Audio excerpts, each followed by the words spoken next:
तो कहानी की शुरुआत होते ही हमें दिखाई देता है कि सीओ अपने स्कूल के लिए लेट हो रही थी, इसलिए वो जल्दी से अपना मुंह धोती है और फिर थोड़ा सा मेकअप करने के बाद वो तुरंत अपने स्कूल के लिए निकलने लगती है। बट निकलने से पहले वो अपने मॉम से पूछती है कि क्या उन्होंने उसका जुजुत्सु यूनिफॉर्म देखा है, जिस पर उसकी मॉम बोलती है हाँ वो शूरक के पास रखा है, पर तुम मुझे एक बात सच बताना, तुम सेजुन को लाइक करती हो ना। जिसको सुन के वो थोड़ा सा शर्माते हुए बोलती है आप जैसा सोच रहे हो वैसा कुछ भी नहीं है। तभी पीछे से उसके डैड बोलते हैं अगर वो लड़का अभी भी तुम्हारा क्रश है फिर तो मैं तुमसे बहुत ज्यादा डिसअपॉइंटेड हूँ। जिसके बाद सीओ उन्हें भी समझाती है कि ऐसा कुछ भी नहीं है और फिर अपने डैड से पैसे लेने के बाद वो तुरंत अपने घर से सीधा सेजुन के घर जाती है। पर वहाँ तो उसे सेजुन के बदले उसके डैड मिलते हैं जो कि उसे बताते हैं कि वो तो कब का घर से निकल गया। जिसके बाद वो तुरंत वहाँ से निकलती है ताकि वो सेजुन से रास्ते में मिल ले। तभी उसे रास्ते में भागते हुए सेजुन दिखाई देता है, जिसको देखते साथ वो तुरंत पीछे से उसके ऊपर जंप करती है और फिर उसके ऊपर लटकते हुए बोलती है भला तुम मुझे अकेले छोड़ के कैसे जा सकते हो मोटू। तभी सेजुन बोलता है मुझे बस आराम से वॉक करना था इसीलिए। फिर थोड़ी देर बाद वो उसे बोलती है तुम भला मेरे साथ जुजुत्सु क्यों नहीं सीखते, क्योंकि ऐसा करने से तुम एक्सरसाइज के साथ पतले भी हो जाओगे। पर तभी सेजुन को दिखाई देता है कि एक कार सीओ को टक्कर मारने वाली है और इसीलिए वो जल्दी से उसे अपने तरफ खींचता है, जिसके कारण सीओ बच जाती है। फिर सेजुन सीओ का बैग अपने पास रख लेता है ताकि वो आराम से चल सके। और इसके बाद जैसे ही सेजुन अपने क्लास में पहुंचता है उसे दिखाई देता है कि कुछ बुलीज एक लड़के को तंग कर रहे थे। फिर जैसे ही वो लड़का उन बुलीज को बोलता है कि आज उसके पास उन्हें ब्रेड खिलाने के लिए पैसे नहीं है, वो बुली उसे एक जोर का चटा मार के नीचे जमीन में गिरा देता है और फिर वो उसके ऊपर बहुत ज्यादा गुस्सा करते हुए बोलता है तुम्हारे पास पैसे नहीं है, इससे मैं क्या करूँ। और ये सब अपने सामने होता देख सेजुन खुद को कंट्रोल नहीं कर पाता और फिर उस लड़के को बचाने के लिए वो अपने पास रखे डोनट को उस बुली के मुंह में घुसा के उसे एकदम जोर से उठा के जमीन में पटकता है। फिर वो बुली खड़े होते हुए सेजुन से पूछता है कि उसने ऐसा क्यों किया। तभी सेजुन बोलता है कि तुम ही तो कब से ब्रेड मांग रहे थे। जिसको सुन के अचानक से वो बुली सेजुन को उसके फेस में एकदम जोर का पंच मारता है और फिर आगे वो बिना रुके उसे हर तरफ से मारता है, ये बोलते हुए कि मैं तुम्हारी पूरी स्कूल लाइफ बर्बाद कर दूंगा। पर थोड़ी देर बाद वो खुद घबरा जाता है ये देख के कि उसके सेजुन को इतना मारने के बाद भी उसे कुछ नहीं हुआ था। फिर वो वहाँ के चेयर को उठा के उससे सेजुन को मारने का ट्राई करता है, पर सेजुन अपने ही जगह में खड़े रह के उसके सारे अटैक को ब्लॉक कर देता है। तभी आगे हम देखते हैं कि उस क्लास में सीओ आ जाती है, जिसको देख के सेजुन तो घबराने लग गया था कि कहीं वो उसको ऐसे हालत में देख के उसके ऊपर गुस्सा न करे। पर सीओ तो सेजुन को इग्नोर करके सीधा उस बुली के पास जाके उसे बोलती है तुमने उसके फेस के साथ क्या किया। जिस पर वो बुली बोलता है हाँ मैंने सेजुन को मारा है तो क्या, क्योंकि वैसे भी ये तो बस शुरुआत है। और ये देख के सेजुन सीओ को समझाने का ट्राई करता है कि ये सब मेरी गलती है, मैंने ही उसे पहले मारा था। पर सीओ बिना उसकी बात सुने सीधा उस बुली को एक स्पीयर मार के उसे जमीन में गिरा देती है। फिर आगे वो बिना रुके उसे पीछे से पकड़ती है और फिर उसका गला दबा के उसे चोक करके बोलती है आखिर तुम्हारी हिम्मत कैसे हुई मेरे सेजुन को मारने की। और ये देख के सेजुन तुरंत सीओ को उस बुली से अलग करता है और फिर वो तुरंत उसे पकड़ के वहाँ से बाहर ले जाता है। पर सीओ तो वहाँ से जाते हुए भी उस बुली को बोलती है अगली बार तुमने ऐसा कुछ किया तब तो मैं तुम्हारा और बुरा हाल करूंगी। और यही पर सीन खत्म होता है और हम आगे देखते हैं कि एक नया लड़का सेजुन के क्लास में आके उस बुली से पूछता है क्या यही वो मोटा लड़का है जिसने तुम्हें मारा। जिस पर वो रिप्लाई करता है हाँ ये वही है। फिर वो न्यू बुली सेजुन से पूछता है क्या तुमने जून को मारा। जिस पर वो रिप्लाई करता है हाँ क्योंकि वही सबसे ब्रेड मांग रहा था, बट उसने भी मुझे मार के अपना बदला ले लिया है। और ये सुनते साथ वो बुली उससे एक जोर का चटा मारता है जिससे सेजुन को गुस्सा तक आता है, बट वो अपने गुस्से को कंट्रोल करके उसे सॉरी बोल देता है ताकि वो लोग के बीच फाइट ना हो। पर तभी वो बुली उसे बोलता है तुम चुपचाप अपना ये नाटक बंद करके मुझसे फाइट करो,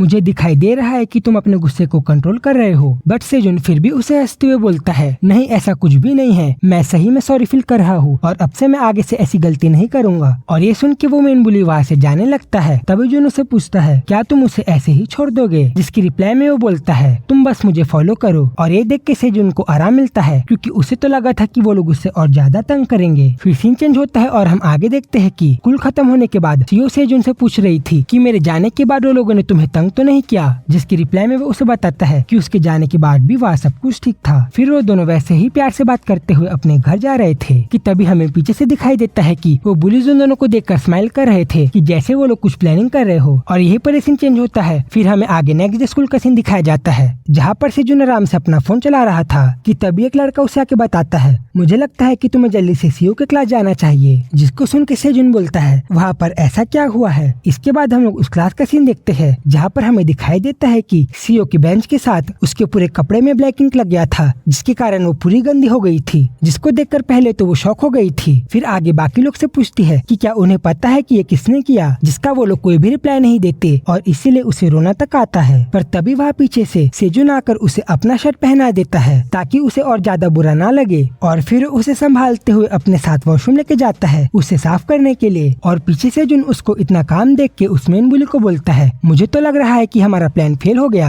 जिस पर वो बोलता है, तुम बस थोड़ा सा वेट करो, वो खुद हमारे पास आएगा। फिर आगे हम देखते हैं कि सेजुन को वो लड़का सॉरी बोल रहा था जिसको उसने बचाया था, क्योंकि उसे लग रहा था कि सीओ के साथ जो हुआ उसमें उसकी गलती है। पर फिर सेजुन उसे समझाता है कि वैसा कुछ भी नहीं है। बट फिर अगले ही सेकंड वो एकदम गुस्से में उन बुलिस के पास जाता है और उसको वहाँ आता देख जुन बोलता है, ओए मोटे, तुम यहाँ क्या कर रहे हो? कहीं तुम मुझे यहाँ मारने के लिए तो नहीं आए? पर सेजुन उसे इग्नोर करके सीधा ली को बोलता है, तुम जल्दी सीओ से माफी मांगो और फिर उसका टेबल साफ करके उसे एक न्यू यूनिफॉर्म खरीद के दो। तभी ली बोलता है, तुम्हें किसी ने तंग तो नहीं किया? क्योंकि तुम क्या कह रहे हो मुझे कुछ नहीं पता, पर अगर मैंने वैसा किया भी है तो तुम आखिर में रख कर क्या लोगे, गंदे नाली के कीड़े? फिर सेजुन बोलता है, मैं सोच ही रहा था कि अगर तुम अपोलोजाइज नहीं करोगे तो मैं क्या करूँगा, पर मुझे ये सुन के खुशी हो रही है कि तुम वो बुली नहीं हो। और उसे ऐसा स्माइल करते देख जुन उसे एक पंच मारने के लिए जाता है, ये बोलकर कि आखिर तुम ऐसे सिचुएशन में स्माइल कैसे कर सकते हो। पर अगले ही सीन में सेजुन उसे इतना जोर का पंच मारता है कि वो एकदम जोर से दीवार में जाके टकराता है। फिर आगे सेजुन एकदम डेडली लुक में बोलता है, मैंने एक मच्छर को तो मार दिया, अब बाकियों की बारी है। लेकिन तभी जुन अपने बाकी दोस्तों को बोलता है, तुम लोग खड़े क्या हो, जल्दी से उसे मारो। बट जैसे ही वो लोग उसे मारने के लिए आते हैं, सेजुन पहले तो उनमें से एक को एक लात और पंच मार के गिरा देता है और जब पीछे से वो दूसरा लड़का उसके ऊपर अटैक करता है, सेजुन उसे कमर से पकड़ के एकदम जोर से जमीन में पटक देता है। और उसे ऐसा फाइट करते देख जुन तक हैरान हो गया था। पर तभी ली उसके तरफ आते हुए बोलता है, तुम तो फाइट करने में अच्छे हो, तुमने इजिली मेरे 3 लोगों को हरा दिया, पर अगर तुम्हारा वार्म अप खत्म हो गया हो तो आओ अब मुझसे लड़ो। पर सेजुन अपने पहले फाइट के कारण इतना थक गया था कि उसके सारे पंचेस को ली इजिली ब्लॉक कर दे रहा था। और फिर वो उसे चिढ़ाते हुए बोलता है, तुम भला इतना गुस्सा क्यों कर रहे हो? क्या तुम सही में इतना ज्यादा पागल हो अपनी गर्लफ्रेंड का बदला लेने के लिए? बट चलो ठीक है, मैं तुम्हें माफ कर दूंगा अगर तुम झुक के मुझसे माफी मांगोगे तो, क्योंकि वैसे भी मैं पहले तुम और तुम्हारी गर्लफ्रेंड का बहुत ज्यादा मजाक बना चुका हूँ। जिस पर सेजुन बोलता है, दूसरों का खून चूसने वाला मच्छर कुछ ज्यादा बात नहीं कर रहा जैसे कि वो कोई अच्छा काम कर रहा हो। तभी ली उसे बोलता है, तुम क्या मुझे प्रवोक करने का ट्राई कर रहे हो? पर तभी अचानक से सेजुन उसे एकदम तेजी से आके पकड़ता है और फिर उसे एकदम जोर से नीचे गिराने का ट्राई करता है। बट उसका ये सरप्राइज अटैक उस पर ही भारी पड़ जाता है, क्योंकि ली अपने हाथों का यूज करके उसके गले को दबा के उसे ही नीचे जमीन में गिरा देता है, जिसके पेन के कारण सेजुन का पूरा चेहरा लाल पड़ गया था। लेकिन तभी अचानक उस क्लास में सीओ आ जाती है और वो वहाँ आते साथ ली के हेड में एकदम जोर का किक मारती है, जिसके कारण वो फेंका के सेजुन से अलग होने के बाद बोलता है, मुझे तो यकीन ही नहीं हो रहा कि तुम एक लड़की हो। तभी जुन उसे बताता है कि मैंने अपने क्लासमेट से सुना है कि ये बचपन से मार्शल आर्ट्स की क्लास ले रही है। जिस पर ली बोलता है, तो क्या हुआ, है तो ये एक लड़की ही। और फिर वो उठ के सीओ को चिढ़ाते हुए बोलता है, तुमने पहले कभी किसी लड़के से मार नहीं खाया क्या? क्योंकि आज मैं तुम्हें बताऊंगा